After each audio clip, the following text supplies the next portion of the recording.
الحال اور ہندوستان کے مانے ہوئے ماہر تحریریات، ادیب، شاعر اور سینئر پروفیسر ویمن سعید صاحب تشریف لائیں گے، اپنا مقالہ پیش کریں گے تاکہ ہم لوگ مستفید ہوں۔ مقالہ پیش کرنے سے پہلے میں بہت معذرت خواہ ہوں کہ اتنا بڑا قومی سیمینار ہمارے شہر میں منعقد ہو رہا ہے اور میری بدبختی یہ ہے کہ میں پورا وقت اس میں حاضر نہیں ہو سکتا۔ کچھ خانگی تقریبات ایسی ہوتی ہیں جہاں ہماری بزرگی ہمارے آڑے آ جاتی ہے۔ یہی ہوا جس کے لیے میں صدر صاحب سے، اعلیٰ نگاروں سے اور سامعین کرام سب سے شرمندہ ہوں میں، لیکن اس میں بڑی بدبختی تو میری ہے کہ میں اس سیمینار سے استفادہ نہیں کر سکتا۔ ان چند کلمات کے ساتھ میں اپنا مقالہ پیش کر رہا ہوں۔ اس سے پہلے تنبیہ کے انداز میں کچھ کہہ دینا چاہتا ہوں، وہ یہ کہ میرے مقالے میں آپ کو غالب کے کوئی شعر نہیں ملیں گے جس سے آپ لطف اندوز ہو۔ پھر دوسری بات یہ ہے کہ یہ کوئی علمی مقالہ بھی نہیں ہے،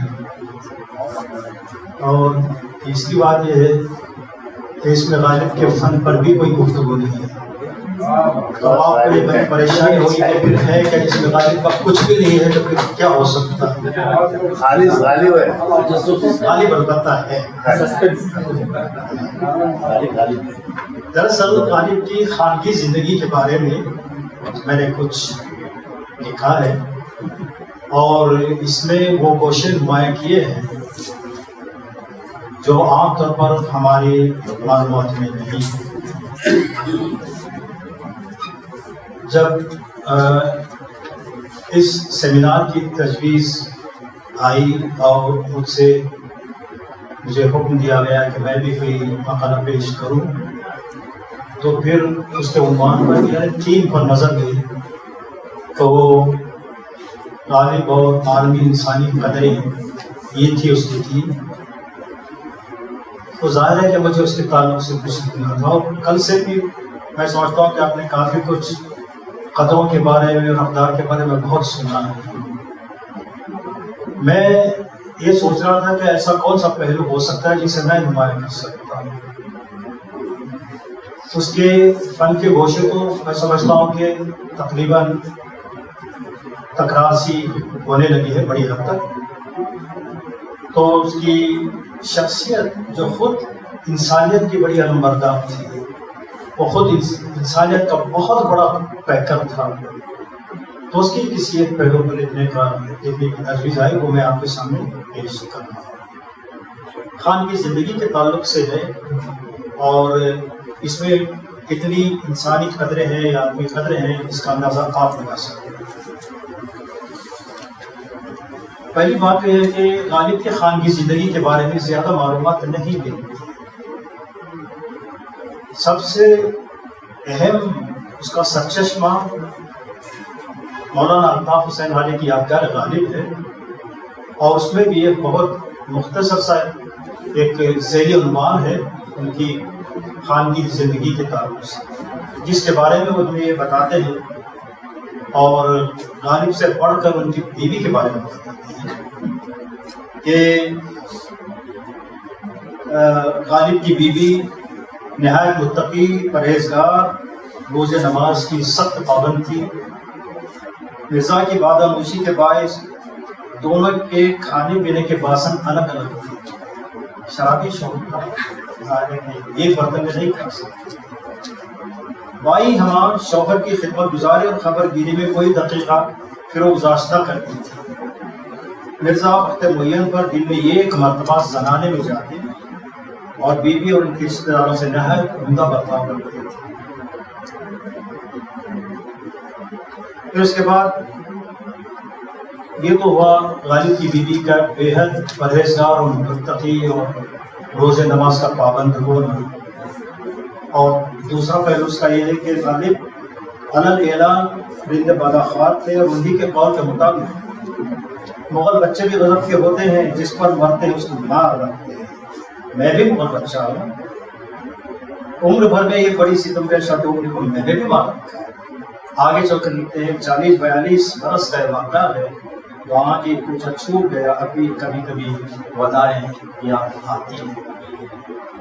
ایک مرتبہ بیوی کرائے کا مکان دیکھ آئی اور غالب کے استفسار پر بتایا کہ مکان تو اچھا ہے لیکن لوگ اس میں بلا بتاتے ہیں۔ غالب نے برجستہ کہا بیگم کیا دنیا میں آپ سے بھی بڑھ کر کوئی بلا ہے؟ یہ غالب کی طبعی شوخی صحیح، لیکن اس جواب کا محرک صرف شوخی نہیں ہو سکتی، بہت کچھ پرانے تجربات شامل نہیں ہوتے۔ خالی ہمیں یہ بھی بتاتے ہیں کہ بیوی نے خالی کھل کر کچھ بتانے سے گریز کر جاتے ہیں، لیکن بین السطور یہی تاثر حاصل ہوتا ہے کہ دونوں کا ازدواجی رشتہ نہ گفتگو نہ صحیح، اس میں ایک دوسرے پر جان چھڑکنے والی کیفیت بھی نہیں تھی۔ دونوں کے تعلقات میں گرمی کے نہ ہونے کی ایک بڑی وجہ یہ بھی تھی کہ انہیں 7 اولادیں ہوئی اور ایک بھی نہ چیز۔ اس محرومی نے ان کے ازدواجی رشتے کو نمو پذیر ہونے کا شاید موقع ہی نہیں دیا۔ جب بچے ہوتے ہیں تو رشتہ بن جاتا ہے۔ اپنی اولاد سے مایوس ہونے کے بعد ان کی شفقت و محبت کا رخ اپنی بیوی کے حقیقی بھانجے زین العابدین خان عارف کی طرف ہو گیا تھا۔ عارف کو وہ اپنے بچوں کی طرح عزیز رکھتے تھے۔ زین العابدین خان عارف قدر سے کچھ سال پہلے عین جوانی میں اپنے 2 کم سن بچوں باقر علی خان اور حسین علی خان کو چھوڑ کر وفات پا گئے۔ انہی کی یاد میں وہ مشہور نوحہ لکھا ہے جس کے ایک شعر میں ان کے جوانہ مرگی کا ذکر کیا ہے۔ ایک ہی شعر ہے، ہاں اے فلک کے پیر جوان تھا بھی عارف، کیا تیرا بگڑتا جو نہ مرتا کوئی دن اور عارف کے وفات کے بعد ان کے دونوں بچوں کی کفالت کا بار غالب نے اٹھایا اور بڑے ناز و نام سے دونوں کی پرورش کی۔ بڑے لڑکے باقر علی خان سن بلوغت کو پہنچے تو ان کی شادی کی۔ باقر علی خان ملازمت پیش آتی ہے، انہوں نے الگ گھر بسا لیا۔ اب یہ اصل موضوع کی طرف میں آ رہا ہے۔ یہ واقعہ چھوٹے لڑکے حسین علی خان کی شادی کا ہے۔ اس وقت غالب کی عمر 70 برس سے تجاوز کر چکی تھی۔ 1857 کے ہنگامے کو 10 برس گزر گئے تھے۔ رامپور سے بھی ماہانہ 100 روپے آتے تھے لیکن مجموعی طور پر ناکافی تھے۔ یہ حالات ہیں جن میں غالب نے اپنے گھر میں بہو لانے کا ارادہ کیا۔ غالب کے گھر میں اس وقت شادی کے قابل ایک ہی لڑکا تھا، وہی زین العابدین خان عارف کا چھوٹا بیٹا حسین علی خان، جس کی پرورش و پرداخت انہی کے گھر میں ہوئی تھی۔ غالب مجازاً اسے گویا اپنا فرزند ہی سمجھتے تھے۔ اس طرح اس کی بیوی گویا غالب کی بہو۔ تمام زندگی اولاد سے محروم، گھر میں شادیانے بجنے والے تھے اور ایک نئی لڑکی اس گھر کو رونق بخشنے والی تھی۔ ایک ایسا موقع نکل آیا تھا جسے زندگی بھر اولاد سے محرومی کی جانکا حسرت کے پوری ہو جانے کی صورت پیدا ہو گئی تھی۔ اپنی تمام تر ضعیفی اور ارذل عمری کے باوجود غالب ویسا ہی جوش محسوس کر رہے تھے جیسے کوئی حقیقی باپ اپنے فرزند کی شادی کے بارے میں محسوس کر سکتا ہے۔ لیکن سوال تھا شادی کے مصارف کا۔ غالب کی مالی حالت ہمیشہ سقیم رہی۔ شادی کا فیصلہ جب ہوا ہے تب بھی بہتر نہیں تھی۔ دربار رامپور سے قدیمی روابط تھے۔ رامپور کے فرمانروا نواب سید یوسف علی خان شاعری میں غالب کے شاگرد رہ چکے تھے اور مربی بھی تھے۔ ان کی توجہ اور عنایت سے غالب کو ہر ماہ 100 روپے کی کنڈی پہنچ جایا کرتی تھی، لیکن وہ 1865 میں دنیا سے پردہ فرما ہوئی۔ ان کے فرزند نواب سید قلب علی خان نے عنان حکومت سنبھالی تو انہیں دربار رامپور سے غالب کے روابط کا پورا احترام کیا اور غالب کی سرپرست وظیفے کی ادائیگی برقرار رکھی۔ غالب کو حسین علی خان کی شادی کے سلسلے میں سرکار رامپور ہی کا سہارا تھا۔ اس سلسلے میں غالب نے 19 اگست 1867 کو نواب رامپور کے نام ایک عریضہ لکھا. شروع کے وہ چھوڑ رہا ہوں میں، جو غیر ضروری حصے اس کو چھوڑ رہا ہوں. آپ کے غلام زرقرید یعنی حسین علی خان کی منگنی ہو گئی اور اپنے کنبے میں ہوئی، یعنی نواب احمد بخش خان مرحوم کے حقیقی بھائی کی گودی سے، اور رجب کا مہینہ قرار پایا ہے. اب میرے بڑھاپے اور میری مفلسی کی شرم آپ کے ہاتھ ہے. نہ کہوں آپ سے تو کس سے کہوں، مدعائے ضروری اظہار. اس کے جواب میں 28 اگست 1867 کو نواب صاحب نے لکھا. اردو میں وہ بہت ہی انشا پردازی کے کافی جملے ہیں، وہ میں چھوڑ رہا ہوں، لیکن یہ انہوں نے یہ ظاہر کیا کہ میں مدد کروں. بمقتضائے انضباط روابط موانست قدیمہ، جو بات کہ ممکن ہوگی وہ ظہور میں آئے گی، خاطر جمع رکھیے، یعنی مکتوبہ اعانت کی تفصیل سے مطلع کیجیے. اس کے جواب میں 5 ستمبر 1867 کو غالب نے لکھا. عملاً یہ کہ میں درے دولت کا گدائے خاک نشین اور وہ آپ کا غلام. تفصیل یہ کہ میرے پاس نقد، جنس، اسباب، املاک اور میرے گھر میں زیور، زرینہ و سمینہ کا نام و نشان نہیں، اور ادھار خرچ کوئی دیتا نہیں. آپ روپیہ عنایت فرمائیں تاکہ کام سر انجام پائے اور بوڑھے فقیر کی برادری میں شر دیکھ جائے. دوسری بات یہ کہ 100 روپے آپ کی سرکار سے بطریق خیرات اور 62 روپے آٹھانے مہینے انگریزی سرکار سے عوض جاگیر پاتا. ان الفاظ پر غور کیجیے، آپ کی سرکار سے خیرات پاتا. عالم الغیب جانتا ہے کہ اس میں میرا بڑی مشکل سے گزارا ہوتا ہے. بہو کو کہاں سے کھلاؤں گا؟ دیکھیے غالب کی زندگی میں شاید بہو کا تصور بھی ہم کر نہیں سکتے، اور یہاں وہ خود اپنے الفاظ میں کہہ رہا ہے کہ بہو کو کہاں سے کھلاؤں گا. حسین علی خان کی کوئی تنخواہ مقرر ہو جائے، لیکن توفیق کی تنخواہ اس کے نام جاری نہ ہو، بلکہ اس کی زوجہ حسن جہاں بیگم بنت اکبر علی خان کے نام سے وہ تنخواہ مقرر ہو، اور اس کی مہری رسید سے ملا کر زر مصرف شادی کی تعداد اور تنخواہ کی مقدار جو خداون کی ہمت اور اس کنگال اپاہج کی قسم زیادہ حد ہے. یہ بات بڑی دلچسپ ہے کہ غالب خانہ داری کے معاملے میں صنف نازک کے تدبر پر زیادہ یقین رکھتے تھے اور چاہتے تھے کہ تنخواہ حسین علی خان کے نام سے نہیں بہو کے نام سے جاری ہو، حالانکہ انہیں حسین علی خان سے بے انتہا پیار. غالب کے اس خط کے جواب میں رامپور کے نواب صاحب نے لکھا. چونکہ مشرق تعداد مصارف شادی مجوزہ خود تحریر نہ نمودہ ہیں، لہذا حوالہ نامہ محبت نگاری شور کہ اول از مصارف شادی مطلع نمایاں بعد دریافت عام درین خصوص تجویز مناسب و عمل خواہد عام. پہلے مصارف نے ہوئی بتائیے، پھر ہم اس پر عمل کریں. رامپور کے نواب سید قلب علی خان صاحب سے غالب کے تعلقات بہت خوشگوار تھے. نواب صاحب بھی غالب کی بہت تعظیم و تکریم کرتے تھے. سلوک دربار رامپور کی روایت کا حصہ، چنانچہ غالب کو اپنی آرزو کے پورے ہونے کی قوی امید بنتی تھی. غالب نے جواب میں نواب صاحب کی خوب قصیدہ خوانی کی، انہیں شاہ جہاں کا ہم پلہ قرار دیا اور 23 ستمبر 1867 کو لکھا. باقر علی خان کی شادی ضیاء الدین کے ہاں ہوئی. انہوں نے کھانے جوڑے کے 2000 روپے دیے اور میری زوجہ نے 500 روپے کا زیور لگا کر 2500 روپے صرف کیے. حسین علی خان کا سسرال یعنی اکبر علی خان اپنے خاندان کا ہے لیکن امیر نہیں، نوکری پیشہ ہے. اب میں ایسا کیوں عرض کروں کہ مجھے کیا دو، سائل ہوں. یہ رسم نہیں کہ سائل مقدار سوال عرض کرے، سوال عرض کرنے میں بھی تہذیب. حال مصارف شادی خاندان لکھ دیا ہے، 2-2.5 ہزار میں شادی اچھی ہو جائے گی. لیکن یہ بھی ساتھ عرض کرتا چلوں کہ میرا حق خدمت اتنا نہیں ہے کہ اس قدر مانگ سکوں. جو کچھ دو گے اس میں شادی کر دوں گا، زیادہ حد ادا۔ اس عریضے کا کوئی جواب موصول نہیں۔ یہ عریضہ نواب صاحب کے میر منشی نے نواب صاحب کو پیش کیا تو نواب صاحب نے سکوت فرمایا۔ عریضے کے لفافے پر منشی صاحب نے درج کیا ہے، غالب نے جو لفافہ بھیجا تھا خط میں، اس کے پشت پر ان کے منشی نے لکھا ہے پیش نمودہ شد ہنوز حکم تحریر جواب صادر نہ شدہ۔ پھر اس پر 28 ستمبر 1867 کی تاریخ ڈالی ہے۔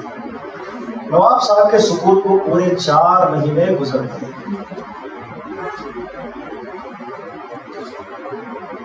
سکوت جب دراز ہو گیا تو غالب نے 15 نومبر 1867 کے ایک مکتوب میں ماہ اکتوبر کی ہنڈی کی رسید کے ساتھ 3 دعائے اشعار درج کیے اور صرف ایک جملے میں نواب صاحب کو حسین علی خان کی شادی کی طرف کنایہ تک توجہ دلائی۔ پیر مرشد رجب کا مہینہ چلا، حسین علی خان کے سسرال سے شادی کا تقاضا ہے، ادھر سے جز سکوت جواب نہیں۔ شاہوں کے ساتھ ظاہر ہے کہ اپنے سلوک میں بہت محتاط رہنا پڑتا ہے۔ مولانا امتیاز ارشی نے اس مکتوب کے حوالے سے بتایا ہے کہ عریضہ جب نواب صاحب کے ملاحظے کے لیے پیش کیا گیا تو انہوں نے خاموشی اختیار کی۔ چنانچہ غالب کے مکتوب کے لفافے پر درج ذیل عبارت درج ہے پیش نمودہ شد حکم صادر نگر دی۔ اس عبارت سے ظاہر ہے کہ تب تک بھی نواب صاحب نے اعانت کے بارے میں کوئی فیصلہ نہیں کیا۔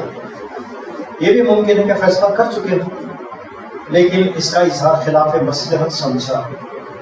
1 مہینے کے انتظار کے بعد غالب نے 27 دسمبر 1867 کو پھر یاد دہانی کرائی۔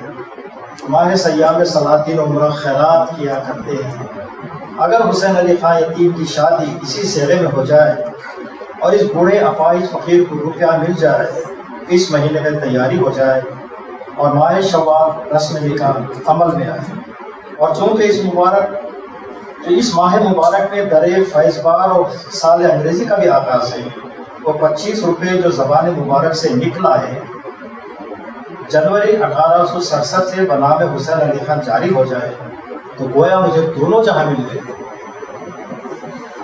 اس خدشے سے اتنا معلوم ہوتا ہے کہ نواب صاحب رامپور نے 25 روپیہ ماہانہ حسین علی خان کو دینا منظور کر لیا تھا، لیکن نواب صاحب نے ابتدا براہ راست غالب کو نہیں دی۔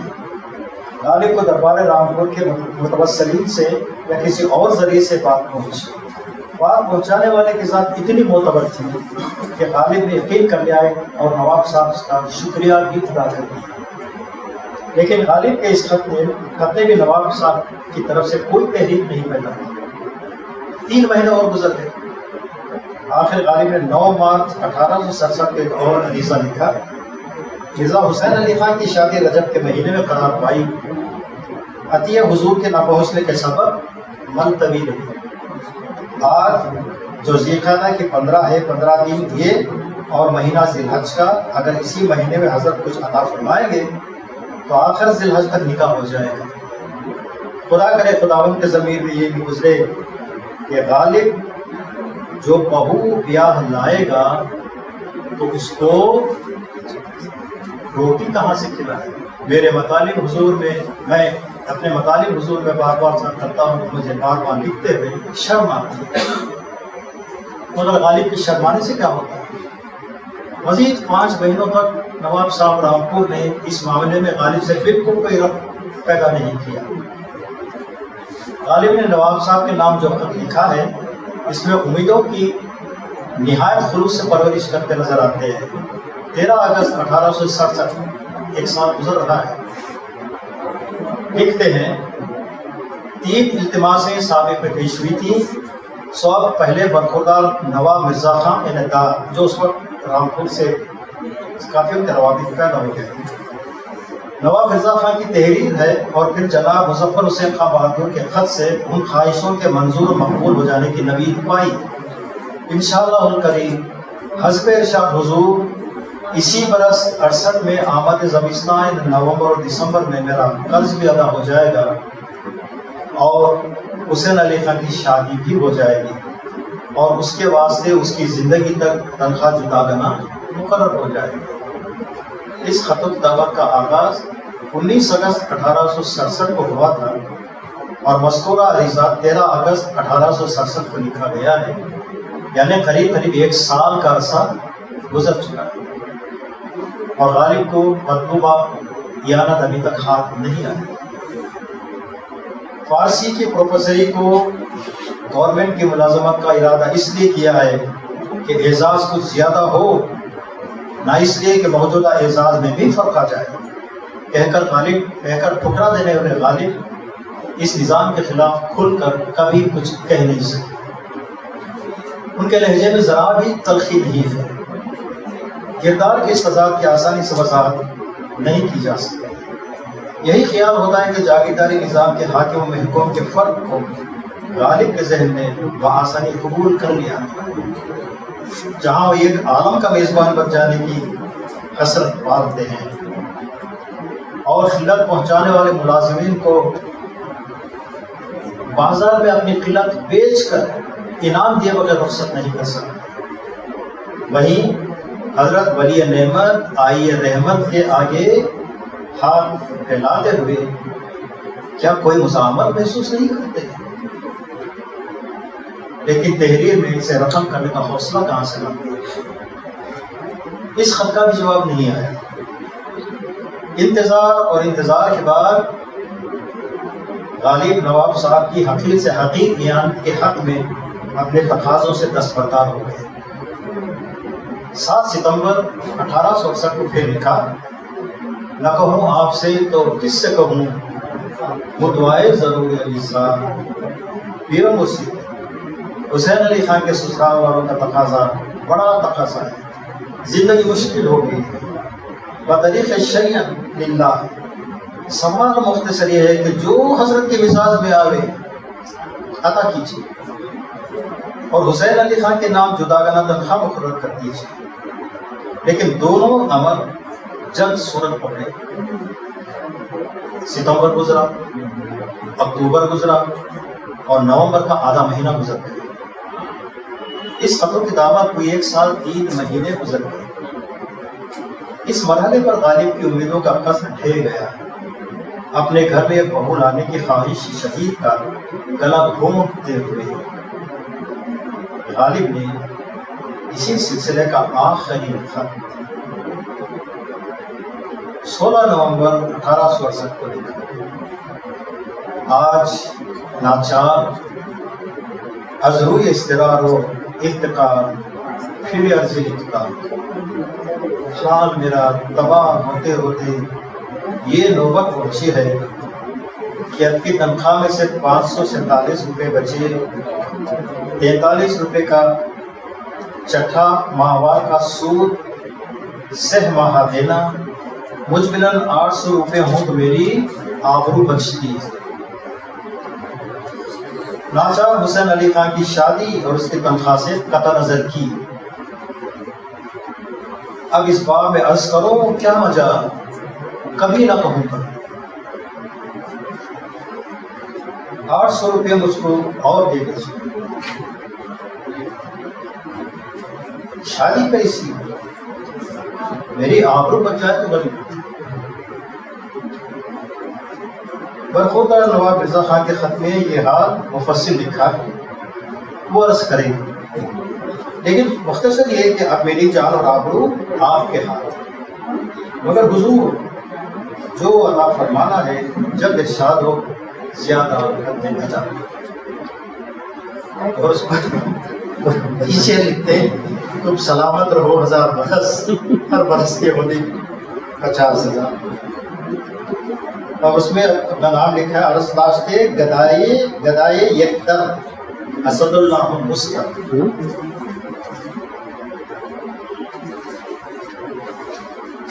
یہ خط وفات سے 3 مہینے پہلے لکھا تھا۔ جب یہ خط فرمان کے لیے نواب صاحب کی خدمت میں پیش کیا گیا تب بھی نواب صاحب نے سکوت اختیار کیا۔ نواب صاحب کے میر منشی نے مکتوب کی پشت پر لکھا ہے، پیش نمودہ شد ہنوز حکم صادر نگردی، لفظ غنوص سے ظاہر ہے کہ میر منشی غالب کی گزشتہ درخواستوں سے واقف تھے اور شاید نواب صاحب کو توجہ بھی دلا چکے. صحیح صاحب مداخلت کے لیے معذرت چاہتا، ایک منٹ ذرا میموری چینج کر.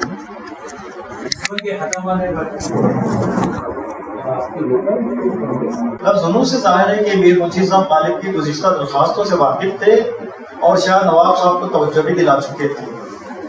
یہاں واضح ہو جاتا ہے کہ نواب قلب علی خان صاحب کسی وجہ سے بہت پہلے غالب کی اعانت نہ کرنے کا فیصلہ کر چکے تھے اور اپنے فیصلے پر شروع سے قائم تھے، ورنہ ان کے احسانوں تلے دبی ہوئی وہ ہستی جس کے ہر نفس سے شکر گزاری ٹپکتی ہو، تین بار اپنی آبرو کا واسطہ دے رہی ہو اور نواب صاحب کا دل نہ پسیجتا ہو، فہم و ادراک سے واحد ہے. اس کے بعد نواب قلب علی خان صاحب کے نام غالب کے صرف 2 خط اور ملتے ہیں. غالب اپنے عہد پر قائم رہے، شادی کا ذکر پھر کسی خط میں نہیں کیا.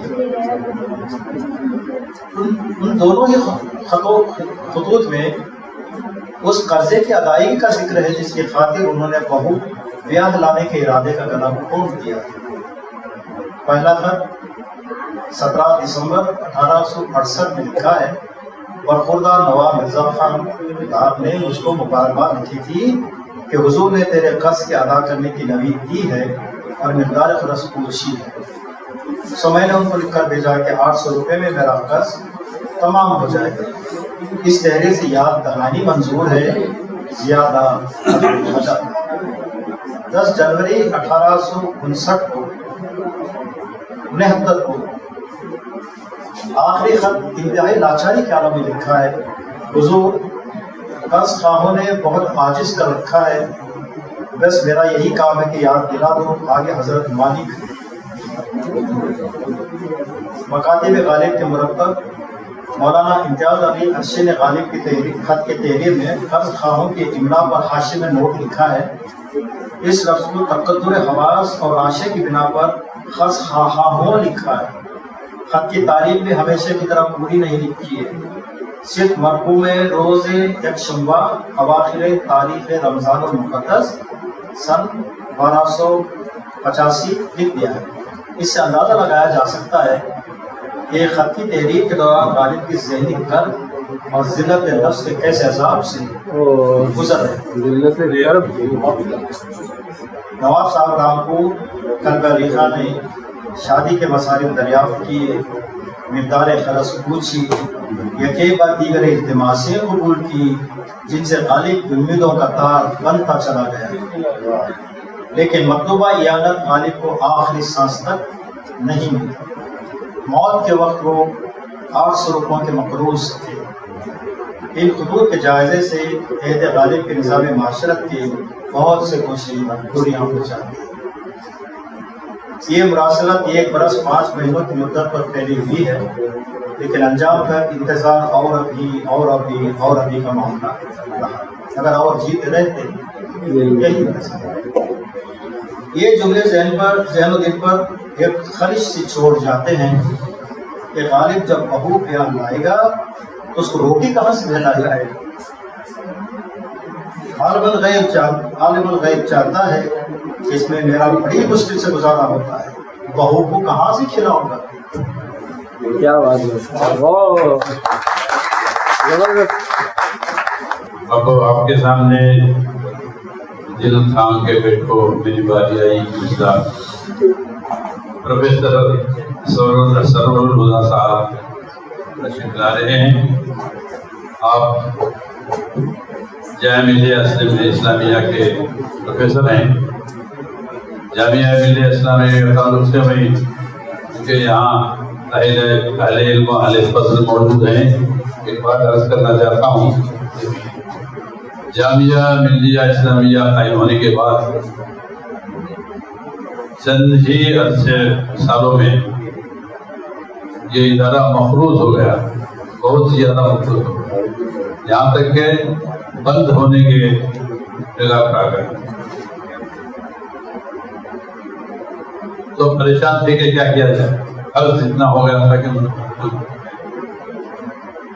ایسی مشکل گھڑی میں ابوالکلام آزاد نے ڈاکٹر ذاکر حسین سے کہا، ڈاکٹر حسین اس وقت وی سی تھے، علی گڑھ سے آ چکے تھے، انہوں نے کہا کہ آپ سیدھا مدراس جائیے، مدراس میں ڈاکٹر عبدالحق کرنولی ہیں، ان سے ملیے، میں بھی دیتا ہوں، آپ کا تعاون کریں۔ ذاکر صاحب تکلف کر رہے تھے تو آزاد نے کہا کہ نہیں، تکلف کرنے کی ضرورت نہیں ہے، آپ جائیے۔ تو وہاں مدراس پہنچے تو ڈاکٹر عبدالحق کرنولی نے وہاں کے مشہور تاجر چرم جوان محمد صاحب راؤتر سے کہہ کر اتنی رقم دلوائی کہ قرض بھی پورا ادا ہو گیا اور بچت بھی بینک میں رہ گیا۔ یہ جو ہے جامعہ ملیہ پر جنوب کے احسانات میں سے ایک عظیم احسان۔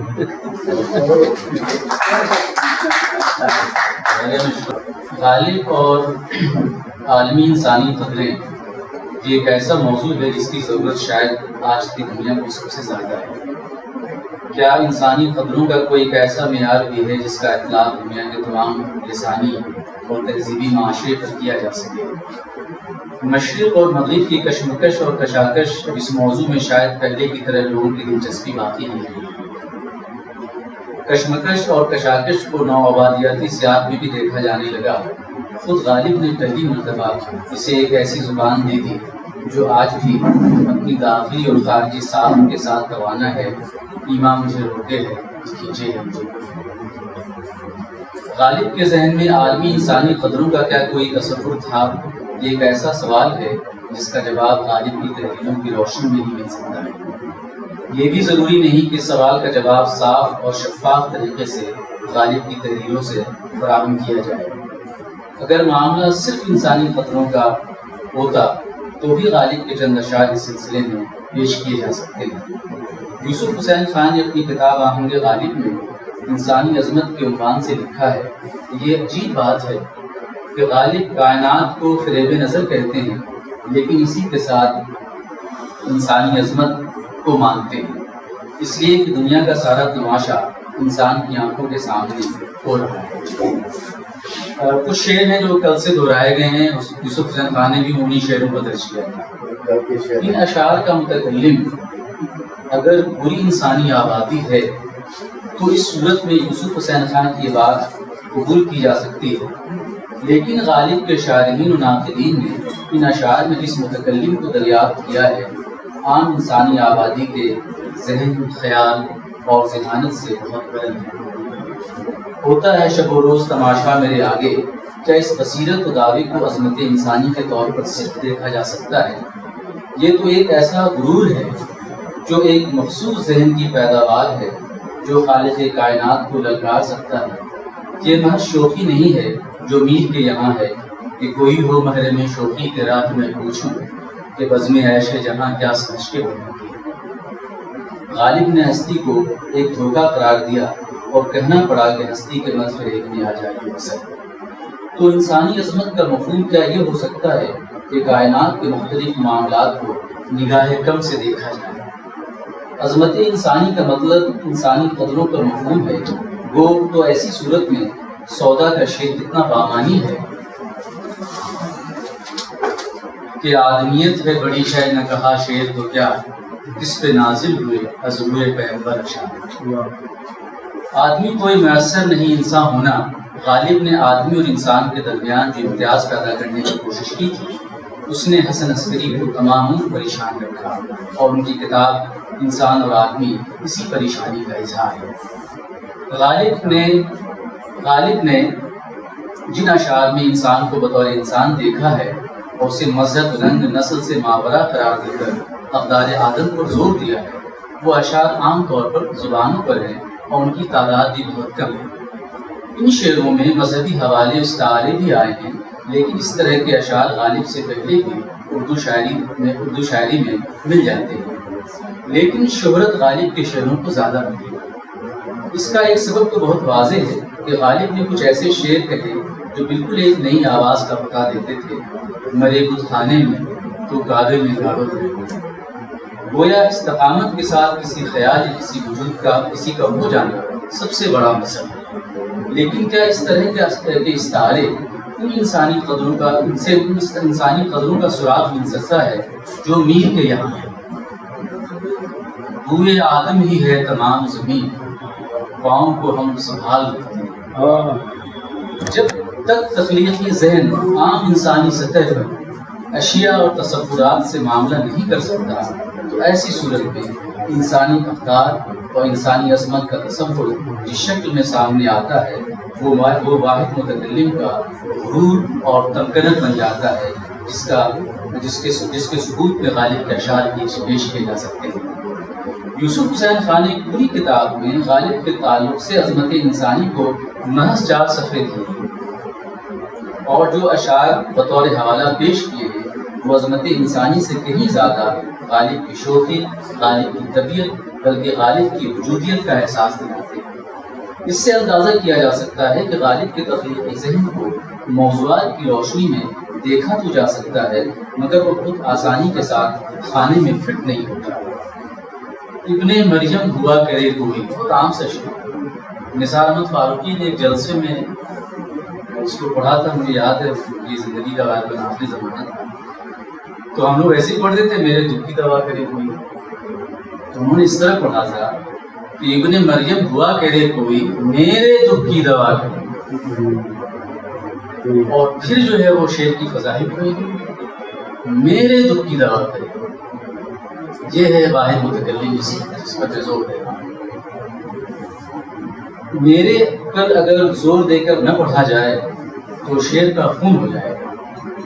یہ میرے ہمارے بھی ہو سکتا ہے، جو عالمی انسانی قدروں کا عنوان غالب کے شاعری کے ساتھ کسی حد تک متعلق ہے۔ اس مسئلے پر غور کرنے کا سلسلہ ایک معنی میں بہت پہلے شروع ہو گیا تھا۔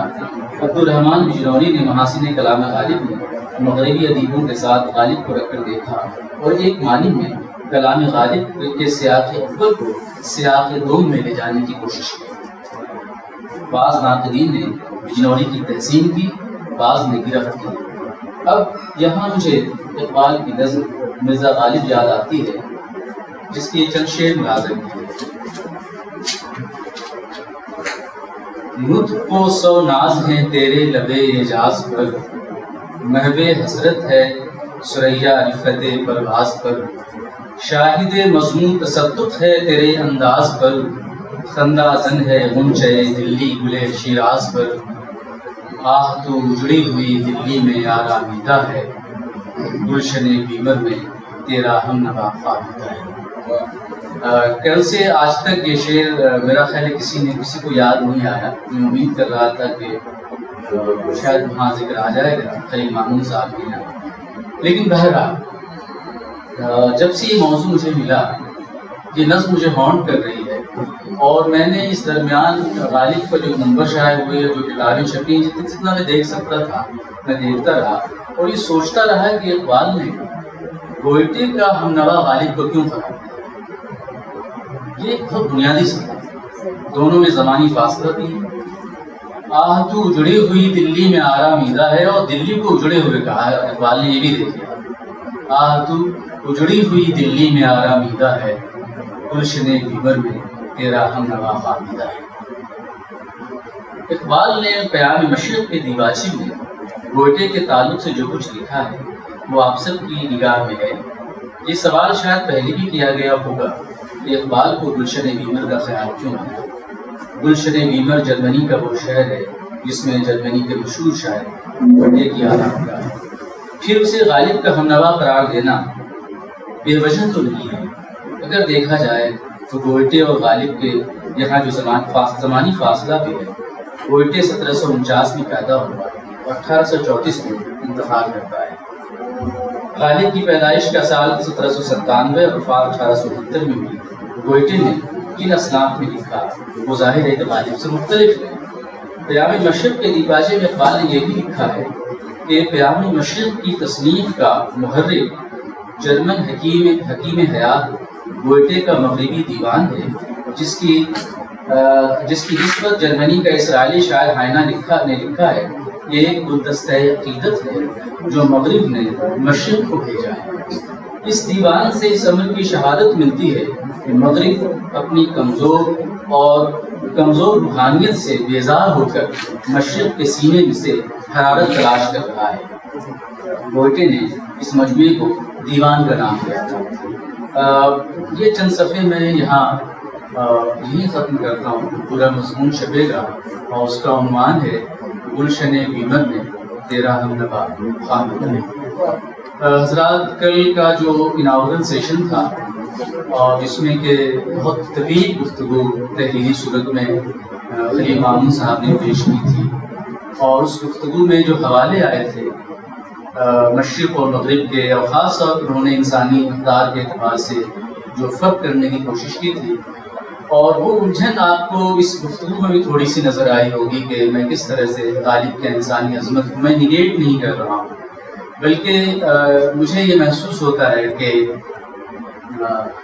غالب کو اس طرح سے چند شعروں کی روشنی میں اس طرح دیکھتے ہیں، اور ابھی جو پچھلے سیشن میں جو 2 شعر پڑھے گئے تھے جس میں کہ وفاداری کا لفظ آیا تھا، آپ دیکھیے کہ جو پیراڈاکسز ہیں غالب کے، یہ وہ تضادات ہیں جو کسی غالب کے قاری کو متزلزل رکھتے ہیں مسلسل، جس کو ہم آج کی تنقید کی زبان میں کہتے ہیں کہ کسی ٹیکسٹ کا ڈیکنسٹرکٹ ہو جانا ہے، ڈیکنسٹرکٹ کر دے، تو خود غالب کے یہاں بیک وقت اتنی لہریں معنی کی اٹھتی ہیں کہ کسی بھی ہوشمند قاری کے لیے ممکن نہیں ہوتا ہے کہ بیک وقت کسی ایک معنی کے ساتھ کسی ایک مقام پہ کھڑا ہو کر وہ یہ کہہ سکے کہ یہاں وہ غالب ہے جس غالب کو میں دریافت کر رہا ہوں یا جو میری دریافت ہے۔ تو یہ جو غالب کے بار بار اشعار تکرار کے ساتھ دہرائے گئے، کہ یہ غالب کے شعروں کی ایک طاقت بھی ہے، اور ہمیں تکرار سے نہ تو گھبرانا چاہیے اور نہ اس کا برا ماننا چاہیے۔ ہماری شعریات کا یہ حصہ بھی ہے جس کو وانیس نے کہا تھا، ایک پھول کا مضمون ہو تو 100 رنگ سے باندھو۔ ہماری پوری شعریات کا یہ حصہ ہے جس پر فاروقی صاحب نے بہت زور دیا کہ ہم دراصل مضمون پر ہی مضمون رکھتے ہیں، مضمون پر ہم مضمون بناتے ہیں۔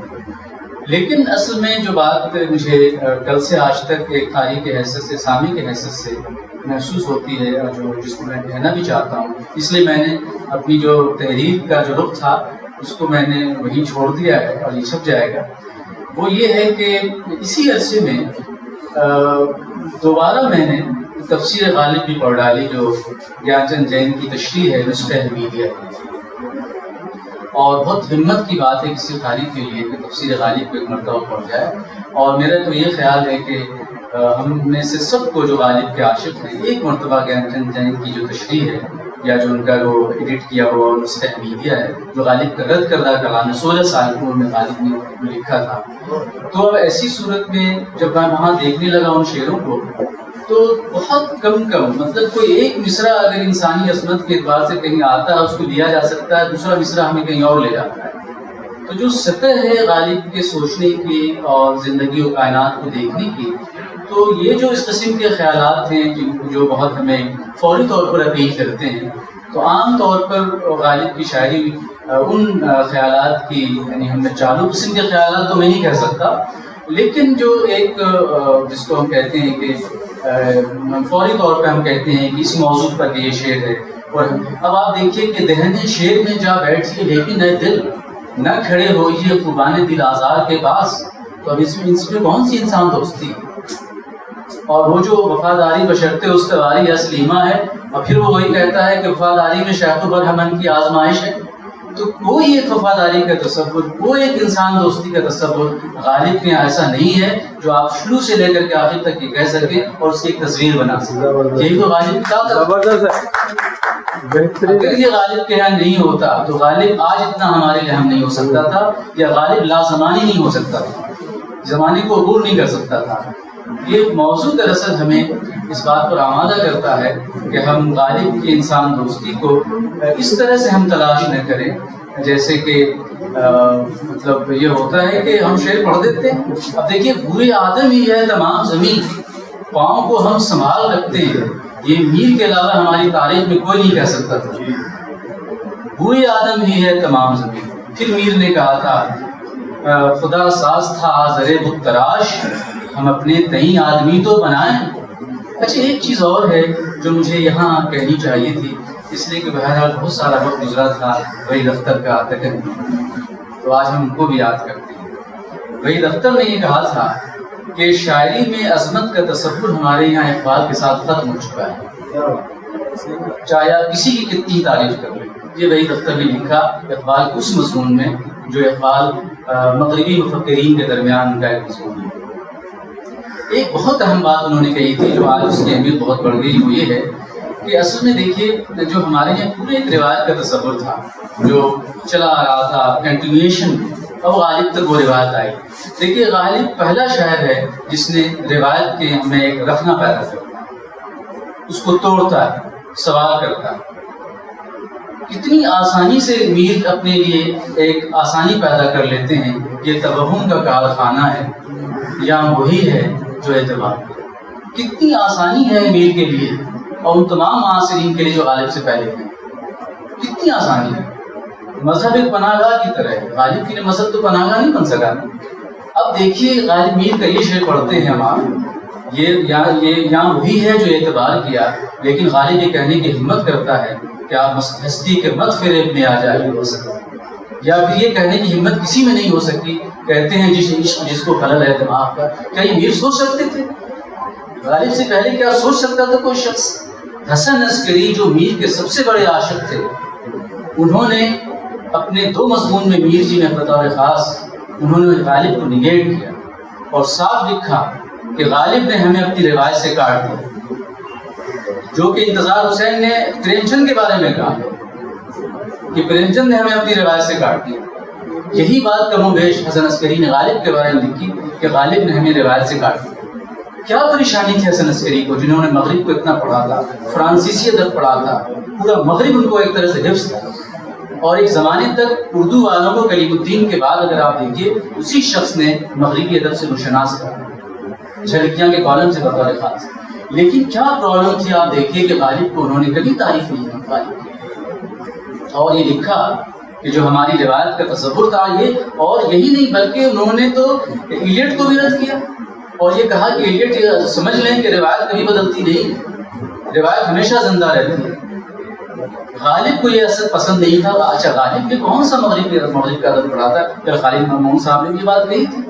تو اصل میں سارا مسئلہ ہمارا غالب کے سلسلے میں یہ ہے، ہمارے ناقدین کا بھی، کہ مثلاً آپ اس کو پڑھیے، طباطبائی کو پڑھیے، آپ ان کی جو شرح فاروقی صاحب نے ایک طرح سے، فاروقی صاحب کے یہاں اصل میں اس قدر اس کے اندر ایک کشاکش اور کشمکش کی کیفیت ان کی شرح میں، جو میں نے ناصر عباس سے گفتگو میں بھی بات کہی تھی، کہ آپ دیکھیے کہ غالب کے یہاں جن باتوں کو تلاش کر رہے ہیں، جو معنی تلاش کر رہے ہیں، اور غالب کو بغیر ہم زندگی و زمانے کی کرائسس کے بغیر ہم غالب کو بامانی ثابت نہیں کر سکتے۔ کیا فرض ہے کہ سب کو ملے ایک سا جواب، آؤ نہ ہم بھی سیر کریں کوہ طور کی، اس میں یہ کرائسس ہے جدید ذہن کا، اور اگر یہ نہ ہوتا تو پھر اس موضوع کو تو کتنے شدت ہے۔ میر کا شعر یاد کیجیے آپ، کس کا شعر نہیں ہے کوہ طور، لیکن غالب کا شعر کیوں اچھا تھا جدید ذہن کو، آؤ نہ ہم بھی سیر کریں کوہ طور۔ کیا فرض ہے کہ سب کو ملے ایک سا جواب، موسیٰ علیہ السلام کو جو ملا جو دیکھا وہ جانے، ہمیں کیا لینا دینا ہے، ہم اپنی سیر کریں، آؤ نہ ہم بھی سیر کریں کوئی۔ کیا فرض ہے کہ سب کو ملے ایک سا جواب۔ ہم نے لوگوں نے اپنے شعبے کے سامنے ایک پتھر پہ غالب کا یہی شعر لکھ رکھا ہے شعبے اردو کے سامنے، کیا فرض ہے کہ سب کو ملے ایک سا جواب۔ اصل میں جو کرائسس ہے زندگی کا اور زمانے کا، وہ کرائسس اگر ہمیں اگر عزیز نہیں ہے اور ہم اس کو نہیں دیکھ سکتے ہیں تو غالب کے کلام کا ایک بڑا حصہ ہمارے لیے اتنا بامانی نہیں ہو سکتا۔ اور ایک دوسری بات یہ بہت اہم یہ ہے کہ 71 میں عالم السلوک نے علی گڑھ میں ایک تجربہ کیا تھا اپنے شعبے میں، کہ لوگوں سے کہا تھا، طالب علموں سے بھی اساتذہ تھے، کہ اپنی پسند کے 10 شعر آپ لکھ کے ہمیں دیں گے۔ اس میں سے بیشتر اشعار وہ تھے جو نسخہ حمیدیہ کے تھے، اور جو سرور صاحب کے مضامین 5 ہیں غالب پر، وہ سب نسخہ حمیدیہ کے یا اس پر ہے۔ تو ہم میں سے بیشتر لوگ وہ ہیں جو نسخہ حمیدیہ کو دیکھنے کی اتنی ہمت نہیں کرتے ہیں یا کم دیکھتے ہیں۔ اب اس کا وقت آ گیا ہے، جو دیوان بار بار چھپ رہا ہے وہ تو ایک طرح سے حفظ ہیں، ہم ذرا وہاں بھی دیکھیں اس میں دیکھیں کہ غالب کی مشکل پسندی میں کیا کچھ موجود ہے، کیا کچھ وہاں ہے جو چھپا ہوا ہے، جو ہم تک اب تک نہیں پہنچا ہے۔ اور یہی وجہ ہے، آپ دیکھیے کہ عسکری نے ایک شعر مطلب جو اچھا کمال ہے کہ غالب کے مقابلے میں عسکری ذوق کو لا رہے ہیں، اس بالکل بالمقابل کھڑا کر رہے ہیں ذوق کو غالب کے ساتھ، اور ایک طرح سے غالب کو انہوں نے کوشش کی اس عمارت کو ڈھانے کی جو اس وقت تک قائم ہو چکی تھی۔ اور آج بھی ہم جب عسکری کا نام لیتے ہیں تو غالب کے مخالف کے طور پہ نہیں لیتے ہیں، لیکن پریشانی کیا ہے؟ پریشانی یہ ہے جس کی طرف بعد میں فاروقی صاحب بھی آ گئے کہ روایت بدلتی نہیں۔ یہ ایسا بنیادی مسئلہ ہے جو ہماری روایت ہے، اس کے بارے میں فاروقی صاحب بھی وہاں تک آ گئے تھے کہ روایت بدلتی نہیں۔ اگر روایت بدلتی نہیں ہے تو پھر وہ ساری جو کارگزاریاں فاروقی صاحب کی اتنی اہم ہیں، اس مغربی تصور کے بغیر وہ تفہیم نہ داستان کی کر سکتے تھے، نہ اپنی غزل کی روایت کی کر سکتے تھے، نہ وہ مثنویوں کی کر سکتے تھے۔ تناسب بہرحال جو مغربی آیا ہماری تنقید میں، اس نے بہرحال ہمارے یہاں ایک تازگی پیدا کی اور تفہیم کا ایک نیا دروازہ بنا۔ یہ جو ایک کشمکش کی صورت ہے، ہم مغرب کی طرف کیوں دیتے ہیں؟ یہ ایک عجیب و غریب مسئلہ ہے۔ اور میں نے فاروقی صاحب کے سامنے ایک بات کہی تھی غالب انسٹیٹیوٹ میں کہ جب ہمارے پاس سب کچھ موجود تھا مشرق کے پاس، تو ہم نے دنیا والوں کو بتایا کیوں نہیں؟ ہمیں بتانا چاہیے تھا۔ حالی کو اتنا برا بھلا کہتے ہیں ہمارے کہ حالی کو انگریزی نہیں آتی تھی، پیشنیٹ کا ترجمہ غلط کیا اور فلاں کیا اور یہ کیا اور وہ کیا۔ فاروقی صاحب کی جو آخری تقریر غالب انسٹیٹیوٹ میں ہوئی تھی، اس میں انہوں نے یہ فرمایا تھا، اور وہ آج نہیں ہے لیکن ہم سب کے اذہان کو بنانے میں ان کا ایک تاریخی رول ہے۔ انہوں نے یہ کہا تھا کہ دیکھو، کریم الدین کا ایک جملہ پوری اردو تنقید میں آج بھی اسی طرح موجود ہے اور کسی سے اس کا جواب نہیں بن پڑ رہا ہے، غزل نیم وحشی سنتے سخن۔ اور یہی نہیں بلکہ کریم الدین احمد نے اردو والوں کو ایک طرح سے کمزور کیا فکری سطح پر کہ آپ کے پاس کچھ نہیں۔ مثلا میر کے بارے میں لکھا کہ میر زیادہ کامیاب ہوتے اگر وہ سانٹ لکھتے۔ تو فاروقی صاحب نے یہ کہا کہ دیکھو، کریم الدین ان سے زیادہ زبانیں جانتے تھے، کریم الدین عسکری سے زیادہ زبانیں جانتے تھے، 5 زبانیں جانتے تھے، اور فرانسیسی بھی عسکری سے زیادہ کریم الدین کو آتی تھی۔ لیکن آپ دیکھیے فاروقی صاحب نے کیا بات کی۔ فاروقی صاحب نے بات کی کہ عسکری کو پہلی مرتبہ یہ خیال آیا کہ ہمیں اپنے ادب کو اور اپنے ادبی سرمایہ کو دیکھنے کے لیے ہمارا ایک اپنا پیمانہ ہونا چاہیے۔ ہر تہذیبی معاشرہ، لسانی معاشرہ اپنے معیار خود متعین کرتا ہے۔ یہ فاروقی صاحب نے کہا، اور کہا کہ عسکری کو اس کے لیے تم سب کو داد دینی چاہیے، اور عسکری کے ساتھ جو ان کا ایک مکالمہ ہے غائبانہ جو شبخون میں چھپا تھا، اس کو ہی پڑھنا چاہیے۔ یعنی وہ سارے سوالات جو عسکری کے اس تعلق سے تھے فاروقی صاحب کے ذہن میں، خود ہی سوال کر رہے ہیں، خود ہی جواب دے رہے ہیں۔ تو بنیادی مسئلہ فاروقی صاحب کا بھی میر ہی تھے، غالب نہیں تھے۔ اگر آپ بہت غور دیکھیں، جس کو ہند اسلامی تہذیب ہم کہتے ہیں، وہ اگر شعر و شرانگیز لکھتے ہیں اور اس کو دیکھیے اور کئی چاند سر آسماں کو دیکھیے، ایک ہی لہر ہے جو دونوں طرف ہے، ایک ہی کڑیاں جڑی ہوئی ہیں۔ غالب کے مطالعے میں آپ دیکھیں گے فاروقی صاحب کی یہ بات جو ہے وہ رعایت لفظی، مناسبت معنی وغیرہ تک پہنچ جاتی ہے۔ میں نے ناصر عباس سے کہا تھا کہ آپ یہ بتائیے کہ یہ جو معنی پیدا ہو رہے ہیں غالب کے شعروں سے، فاروقی صاحب ہے دوسری شرحوں، یہ جو مفاہیم ہیں، ان کا تعلق ہماری آج کی زندگی سے کیا ہے؟ ہم آج کی تاریخ میں زندہ ہیں۔ جیسے میں نے کل کہا تھا کہ انا احمدوبا جو ایک یوکرین کی شاعرہ تھی، جو یوکرین کے وجود میں آنے سے پہلے وہ مر گئی، اس کی ایک نظم کو پڑھتے مجھے لگتا ہے کہ آج جو یوکرین کا جو ڈھیر پہ کھڑا ہے وہ شہر، وہ ملک، وہ اس پہ کھڑی ہو کر کے وہ آج وہ نظم سنا رہی ہے، مجھے ایسا محسوس ہوتا ہے۔ وہ لے کر کے میں آئے نہیں، میں نے آپ کو سنا تھا۔ تو آج کی تاریخ ہمارے لیے زیادہ اہم ہے کل کی تاریخ کے مقابلے۔ روایت تو ٹھیک ہے، اگر ہم 200 سال پرانے ٹیکسٹ کو 200 سال پرانی نظر سے آج بھی دیکھیں گے تو وہ شاعر بھی ہمارے لیے کتنا بامانی ہو سکتا ہے۔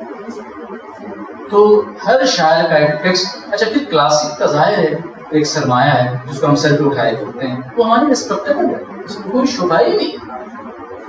لیکن ایک حصہ تو وہ ہوگا نا جو ہماری زندگی کے ساتھ وہ واپس مل جائے، ہم اس کے ساتھ ہو جائیں۔ بہت سے پرانے شعر ہیں، مثلاً آپ دیکھیں کہ شام ہو رہی تھی اور ایک موقع پر شمی منفی نے ایک شعر سنایا تھا میر سوز کا۔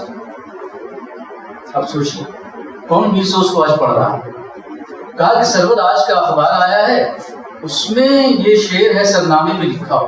گانے انسٹیٹیوٹ کی ایک تقریب تھی اور یہ شام ہو رہی تھی، لوگ پہلو بدل رہے تھے، تو کہا کہ میر سوز کو یاد کیجئے کہ سروپر شام آئی، یاد منزل نہیں ملتا، کہاں بستر بچھاؤں جہاں کسی کا دل نہیں ملتا۔ پھر انہوں نے ایک موقع پر تقریر کرتے حسین آزاد کا شعر سنایا اور کیا کہا کہ دیکھیے آپ کو تو کار جہاں سب کو اقبال کا یاد ہے، ذرا سا حسین آزاد کا کار جہاں بھی دیکھیے نا۔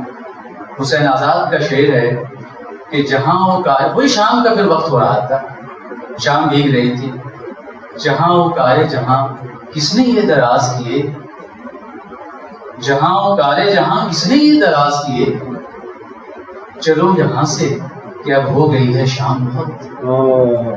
تو اگر ہم کسی پرانے ٹیکسٹ کو، پرانے متن کو آج پڑھ رہے ہیں تو نظر تو آج کی ہونی چاہیے نا، پرانی کے ساتھ ساتھ اس کا سیاق تو بدلنا چاہیے، اور ہم نہیں بدلتے ہیں سیاق، وہ متن خود انتظار کرتا ہے اس کے سیاق کو بدلا جائے، متن خود کہتا ہے، منتظر رہتا ہے اس کو ایک ایسا ریڈر ملے جو نئے زمانے میں اس کو ریلیٹ کرے۔ ہے کہاں تمنا کا دوسرا قدم یاد، یہ نسخہ میڈیا کا شعر اس دیوان کا تو نہیں ہے بار بار چھپ رہا ہے۔ اب وحید اختر کا آپ کو شعر میں سناتا ہوں، یہ غالب کا شعر تو آپ سب کو یاد ہے، اب وحید اختر کو سنیے آپ۔ وحید اختر کا شعر ہے کہ پائے وحشت حد امکان سے جو باہر نکلا، گونج اٹھا نغمے کن دشت تمنا میں وحید، گونج اٹھا نغمے کن دشت تمنا میں وحید، پائے وحشت حد امکان سے جو باہر نکلا۔ تو یہ تو آج کا شاعر آپ کتنے 96 میں وحید اختر کا انتقال ہوا، دلی کے ہولی فیملی ہاسپٹل میں، علی گڑھ میں ان کو دفن کیا گیا۔ دکن سے بہت گہرا رشتہ تھا، حیدرآباد میں جی۔ پائے وحشت حد امکان سے جو باہر نکلا، گونج اٹھا نغمے کن دشت تمنا میں وحید، پائے وحشت حد۔ اگر غالب کا یہ شعر نہ پڑھا ہوتا، سنا ہوتا یا جذب کیا ہوتا تو وہ شعر نہیں کر سکتے۔ تو یہ جو ٹیکسٹ پہ ٹیکسٹ بنانا ہے، متن پہ متن بنانا ہے، یہ زندگی کے ساتھ بنتا ہے، صرف یہ نہیں ہے کہ الفاظ آتے ہیں۔ تو غالب کے ساتھ ہمارا جو رشتہ لازمانی ہے وہ دراصل کرائسس کی وجہ سے، کرائسس جو ہماری ہے سائٹ، وہ اگر نہیں ہے تو غالب کتنا ہمارا غالب ہو سکتا ہے۔ وہی کافر صنم نکلے اور یہ نکلے اور وہ نکلے، ایک شعر۔ اب دیکھیے غالب کا ایک آخری شعر سناتا ہوں، اسی پہ اپنی بات میں ختم کروں گا کہ ہم سب غالب پہ کل سے گفتگو کر رہے ہیں، اور خود غالب کیا کہتا ہے وہ دیکھیے، کس کے بارے میں کہتا ہے کچھ پتا نہیں، کچھ نہیں، نہ کہیں خط میں ذکر کر رہے ہیں، اے اہل طلب کون سنے نہ تانے نایافت، ہاں اہل طلب کون سنے تانے نایافت، کون یہ تانا برداشت کرے گا، سنے گا کہ کیا آپ کو ملا اور کیا نہیں ملا، ہاں اہل طلب کون سنے تانے نایافت، دیکھا کہ وہ ملتا نہیں اپنے ہی کو کھو آئے، دیکھا کہ وہ ملتا نہیں، وہ کون ہے، یہ وہ کون، کیا اس کا تعین ہو سکتا ہے؟ نہیں ہو سکتا۔ ایک چھوٹا سا لفظ ہے، 2 حرف، ناتواں سی جان ہے اس کی، وہ کی سی، وہ کتنے چھوٹے سے الفاظ ہیں، اور میر غالب نے کہاں کہاں۔ اب دیکھیے وہی دیکھیے نا، بہت دنوں پہ تغافل نے تیرے، اچھا وہ شعر ہیں جو اب تک نہیں پڑھے گئے، بہت دنوں پہ تغافل نے تیرے پیدا کی، وہ ایک نگہ جو بظاہر نگاہ سے کم، ایک الف ہی تو وہی تو ہے، وہ ایک نگہ، اب نگہ کیسی جھکی ہوئی، وہ ایک نگہ جو بظاہر نگاہ سے کم، بہت دنوں پہ تغافل نے تیرے پیدا کی۔ تو جو عشقیہ موضوع ہے اس کو دیکھ لیجیے، جو زندگی کی بے ثباتی کا مضمون ہے اس کو دیکھ لیجیے۔ ایک شعر اور دیکھیے، دیکھ ختم دیکھتا ہے نامہ بھر، کوئی خط اب کسی کو نہیں لکھ رہا ہے. دیکھ کے خط منہ دیکھتا ہے نام اگر کچھ تو پیغام زبانی. اب کیا ہے؟ میں نے جب پہلی مرتبہ اس کو پڑھا تھا تو مجھے لگا تھا کہ یہ پتہ نہیں کہاں سے, مطلب یہ دیکھ کے خط منہ دیکھتا ہے نام اگر. اب آپ پریکٹیکل دیکھیے اور کسی کو کچھ دے رہے ہیں آپ اس کو, یعنی ایک بالکل تصویر بنا دیا نا. کچھ تو پیغام زبانی اور ہے. اب کتنی کیفیات ہے اس کے اندر. سو ایک خیال کی سطح ہے جو چھوٹتی چلی جا رہی ہے. کچھ تو پیغام زبانی ایک سطح ہے جو چھوٹتی چلی جا رہی ہے. ایک مشکل لفظ نہیں ہے, چھوٹتی چلی جا رہی ہے. موسفی نے بہت پہلے کہہ دیا تھا, لیکن ظاہر ہے وہ بات کہاں کہ بدنامی کے ڈر سے سر مکتوب پر اس نے نام اپنا تو کیا نام میرا بھی نہیں لکھا. اچھا لگتا ہے لیکن دیکھ کے خط منہ دیکھتا ہے. کچھ تو پیغام زبانی ہے. اس مضمون کو شاد عظیم آبادی نے پھر اٹھایا اور اس کو گرانے سے بچا لیا. اس کی سطح باقی رکھی, اس کو اپنا بنا لیا. وہ شعر سن لیجیے. اور اگر یہ شعر شاد غالب کرنا ہوتا تو شاد بھی یہ شعر نہیں کر سکتے, اپنی راہ نہیں بنا سکتے.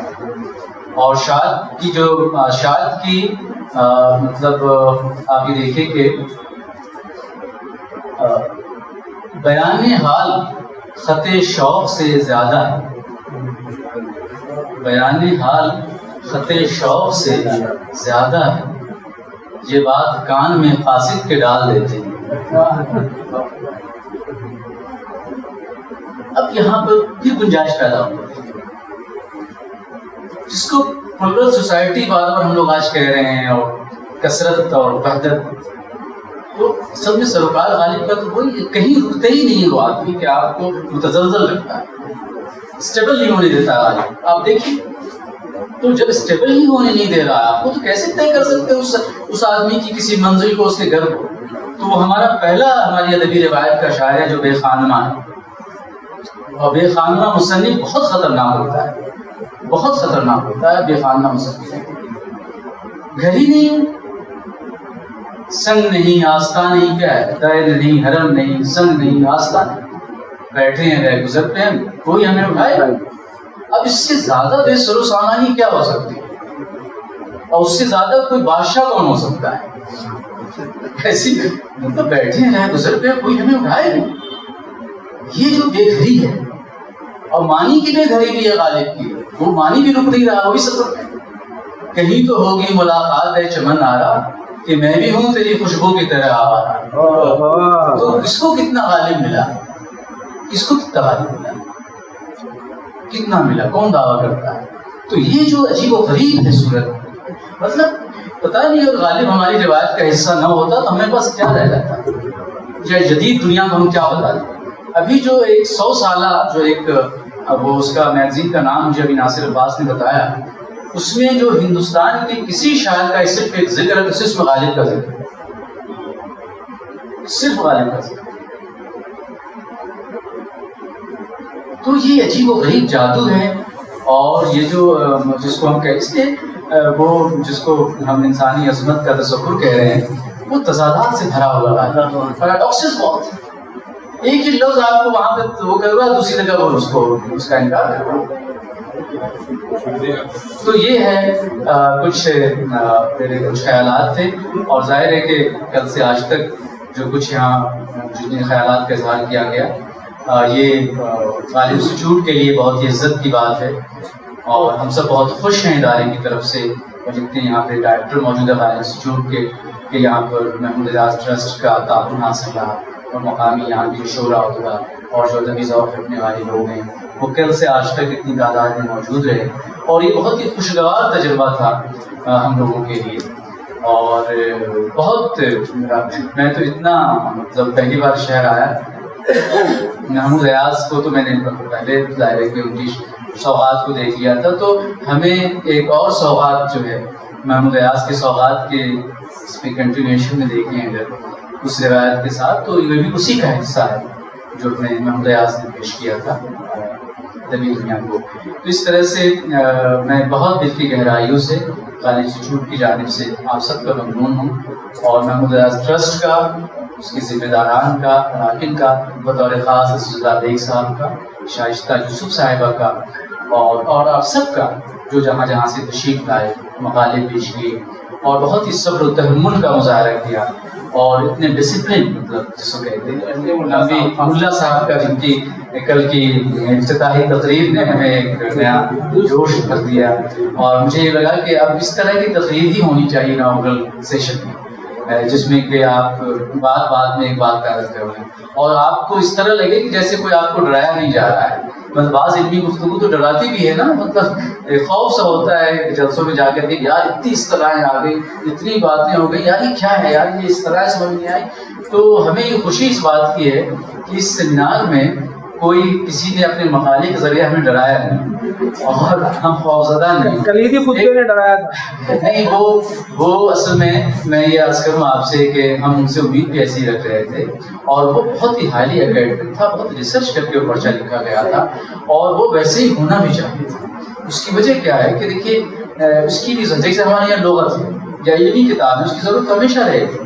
جو ہم لوگ گفتگو کرتے ہیں عام طور پر اس کی بھی ضرورت پڑے گی، تو وہ ایک اس کا نیچر تھوڑا دوسرا تھا، اور وہ اصل میں ڈرانے کے لیے ہو سکتا اس کا وہ مطلب بھی ہو جو آپ کہہ رہے ہیں، لیکن میں نے یہ سمجھا کہ ایک طرح سے ایک اسکالرلی ایک آدمی کو بلایا گیا، کسی شخص کو تقریباً 74-75 سال کے وہ ہیں، ایک مدت عرصہ ادب کی دنیا میں گزرا ہے، مطالعے کا دباؤ ہوتا ہے، بہت سی کتابیں انہوں نے انگریزی کی بہت پڑھی ہیں، ہمیں بہت بڑا بتاتے رہتے تم نے یہ کتاب پڑھی یا نہیں پڑھی، تو کئی اچھی کتابیں ہم نے خلیل مامون صاحب کے کہنے بھی پڑھی، تو اسکالرلی انہوں نے بہت اچھا پرچہ لکھا، اور اس کو ہم لوگ تمام پرچوں کے ساتھ اس کو شامل کر کے ہم کتاب شائع کریں گے۔ اور سب سے بڑی دریافت جو ہے اس سیمینار کی یہ بھی ہے کہ کنڑ زبان میں دیوان غالب کے ترجمے کی تجویز جو میں نے پیش کی تھی، وہ ڈائریکٹر صاحب نے اس پہ حامی بھر لی ہے، بیگ صاحب نے تائید کی، شائستہ یوسف صاحبہ نے، اور آپ سب نے، کہ مکمل جو دیوان غالب ہے وہ کنڑ میں شائع ہونا چاہیے، اور اس سال کم سے کم اس کا ایک آغاز ہو جانا چاہیے۔ تو یہ میرے ایک شکریہ کے کلمات ہیں، اور جتنے مطلب میں ظاہر ہے کہ نام سے واقف نہیں، خواتین و حضرات اور کچھ ہمارے کچھ عزیزان نوجوان بھی تھے، وہ اس وقت موجود نہیں ہیں، تو اب میں صدارت تقریر سے قبل عزیز اللہ بیگ صاحب سے درخواست کروں گا کہ وہ ذرا سا اپنی طرف سے اظہار خیال کریں، اور اس کے بعد تقریر ہوگی صدارت کی، اور پھر شام میں شعر گوئی ہے نا جی جناب صدر، مقالہ نگار حضرات، غالب انسٹیٹیوٹ کے ڈائریکٹر ڈاکٹر ادریس صاحب، سرور خواتین حضرات، غالب انسٹیٹیوٹ نے پہلی مرتبہ جنوب کی طرف توجہ کی ہے، اس کے لیے میں ممنون ہوں۔ غالب انسٹیٹیوٹ کا، سیکریٹری کا، ڈائریکٹر کا، اور جو منتظمین ہیں ان سب کا، میں خاص طور پر میرے جو ساتھی ہیں ڈاکٹر شائستہ یوسف، ایم ڈی ملا صاحب، اعجاز علی، اور جو نوجوان کل ہمارے ساتھ تھے، وہ خود میرے اہل خاندان، میری بہن کے بچے، میرے بھائی کے بچے، جنہوں نے یہاں والنٹیئرس کی حیثیت سے کام کیا۔ بنگلور کی روایت رہی ہے کہ ہمیں ہمیشہ زبان و ادب کی جو خدمت کرتے ہیں ان کی نہ صرف حوصلہ افزائی کی ہے، عزت افزائی کی ہے، بلکہ ہم نے انہیں اپنے سروں پر بٹھایا ہے۔ محمود ایاز میموریل ٹرسٹ دراصل ایاز صاحب کی جو خدمات رہی ہیں اردو ادب کے حوالے سے، سوغات کے حوالے سے، اردو صحافت کے حوالے سے، ان یادوں کو، ان کی خدمات کو تازہ رکھنے کے لیے، بلکہ ان کی توسیع کے لیے یہ ادارہ قائم کیا گیا ہے۔ کچھ عرصے سے اس پر ایک تعطل سا رہا، حالات بھی ایسے تھے، لیکن اب اللہ کا شکر ہے کہ اسے ایک آپ کی تحریک سے میں کہنا چاہوں گا کہ غالب انسٹیٹیوٹ کی وجہ سے ہمیں اس ادارے کو پھر سے زندہ کرنے کی ایک تحریک ملی ہے، اور انشاءاللہ اس کو نئی جہتوں کی طرف لے جانے کی ہم سوچ رہے ہیں۔ مجھے امید ہے کہ غالب انسٹیٹیوٹ نہ صرف محمود ایاز میموریل ٹرسٹ کے ساتھ بلکہ جنوب کے کئی دوسرے اداروں کے ساتھ، تنظیموں کے ساتھ مل کر کام کرے گی۔ میں یہاں دیوان غالب کو کنڑ میں پیش کرنے کی جو تجویز آئی ہے میں اسے قبول کرتا ہوں، اور انشاءاللہ بہت جلد ہم ایک تجویز آپ کو تحریراً روانہ کریں گے کہ اس کام کی پہل کس طرح ہوگی اور اس طریقہ کار کیا ہوگا وغیرہ وغیرہ۔ میں نہیں سمجھتا کہ کسی ایک فرد سے یہ پورے دیوان کا ترجمہ کرنے کا کام ہو سکے گا۔ اس کے لیے میرے ذہن میں نے اپنے دوستوں سے اس سلسلے میں مشورہ بھی کیا، ان کی بھی یہی صلاح تھی کہ ہم ایک فہرست، ایک ٹیم بنا لیں، اور غالباً 200 اگر نسخہ حمیدیہ کو چھوڑ دیا جائے، جو دیوان غالب عام طور پر دستیاب ہے اسی کا اگر ترجمہ کر لیا جائے تو غالباً 244 یا کچھ غزلیں ہیں، تو ان کو اگر 20 غزلیں ایک فرد کے حوالے کی جائیں، ان کے ساتھ ایک اردو کے اچھے معتبر شخص کو ان کے ساتھ بٹھا کر، یہ تجربہ ہم پہلے بھی کر چکے ہیں۔ اردو اور کنڑ ادب کا کنڑ میں اور کنڑ ادب کا اردو میں ترجمہ ہم کروا چکے ہیں ایک ورکشاپ کے ذریعے سے، اور بہت کامیاب تجربہ تھا۔ اسی نہج پر یہ کام انشاءاللہ کریں گے، اور میں آپ کو یقین دلاتا ہوں کہ اگلے کچھ دنوں کے اندر ہی ہم ان تجویزات کو پیش کریں گے۔ میں ایک بار پھر غالب انسٹیٹیوٹ کا اور خاص طور پر ریاست کے لکھنے والوں کا شکر گزار ہوں۔ بہت بہت شکریہ۔ اللہ، میرا نام محمود شاہد ہے، میرے ٹی وی چینل ہے وسیلہ اردو ٹی وی، آپ یہ نام نوٹ کر لیں، اور اس چینل پر 2 روزہ سیمینار وہ ریلیٹ ہوگا، اپلوڈ ہوگا، آپ 2 روزہ سیمینار اس پر دیکھ سکتے ہیں۔ اچھا، دوسری بات یہ ہے کہ شاعری ایک تخلیقی عمل ہے، اور جب ہم کوئی معاشرتی موضوع کا انتخاب کرتے ہیں اور تخلیقی عمل کو معاشرتی موضوع کے دائرے میں لانے کی کوشش کرتے ہیں تو وہی مسائل پیدا ہوتے ہیں جن کا صبح سے میں مضامین سن رہا ہوں، مقالے سن رہا ہوں، مجھے ایسا لگا کہ ہم جبراً غالب کو اس موضوع کے دائرے میں لانا چاہتے ہیں،